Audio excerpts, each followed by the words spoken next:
بسم اللہ الرحمن الرحیم نحمده ونصلي على سيدنا ورسوله الكريم أما بعد فأعوذ بالله من الشيطان الرجيم بسم الله الرحمن الرحيم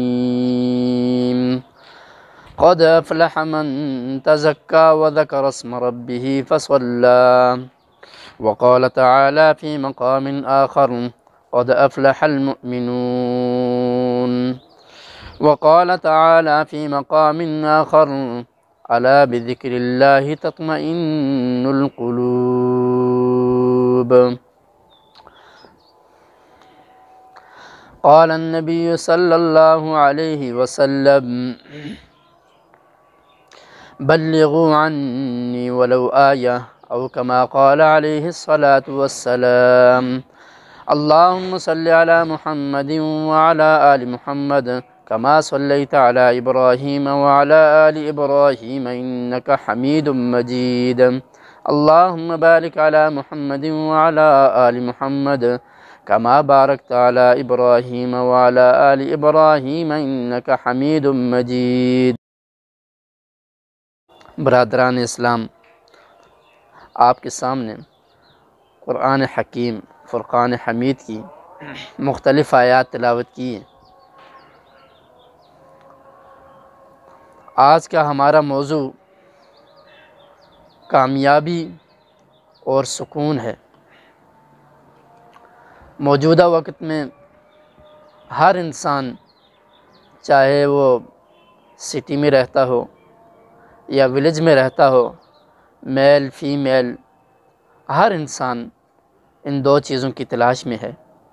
ایک تو کامیابی چاہتا ہے ہر انسان، اور دوسرا سکون. اور اللہ رب العزت نے یہ دونوں چیزیں دین اسلام میں رکھی. پوری کی پوری کامیابی اللہ رب العزت نے اپنے دین میں رکھی ہے، اور پورا سکون وہ اللہ رب العزت نے اپنے دین میں رکھا ہے. چنانچہ اللہ رب العزت نے ارشاد فرمایا قد افلح من تزکا، تحقیق کہ وہ آدمی کامیاب ہو گیا جس نے تزکیہ کیا. تزکیہ کہتے ہیں یعنی اپنے اندر اچھی صفات کو پیدا کرنا. مثلا اچھی صفت وہ بہادری ہے، سخاوت ہے، اور اللہ رب العزت کی فرما برداری، نبی علیہ السلام کی اطاعت، یہ اچھی صفات. اور بری صفات کو ختم کرنا، دبانا، مثلا بخل ہے، غیبت ہے، حسد ہے، کینہ، بغض، ان صفات کو اپنے اندر سے ختم کرنا، اس کو تزکیہ کہتے ہیں. تو میرے محترم بھائیوں، بزرگوں اور دوستوں، ایک دوسری جگہ میں اللہ رب العزت نے ارشاد فرمایا قد افلح المؤمنون، تحقیق کہ ایمان والے کامیاب ہو گئے. تو کامیابی والے اعمال کیا ہیں؟ پہلا عمل وہ نماز ہے. الذین هم فی صلاتهم خاشعون. ایمان والوں کے پہلے عمل کو جو ہے بیان فرمایا ہے. کامیابی کا پہلا عمل وہ نمازوں میں خشوع اور خضوع ہے.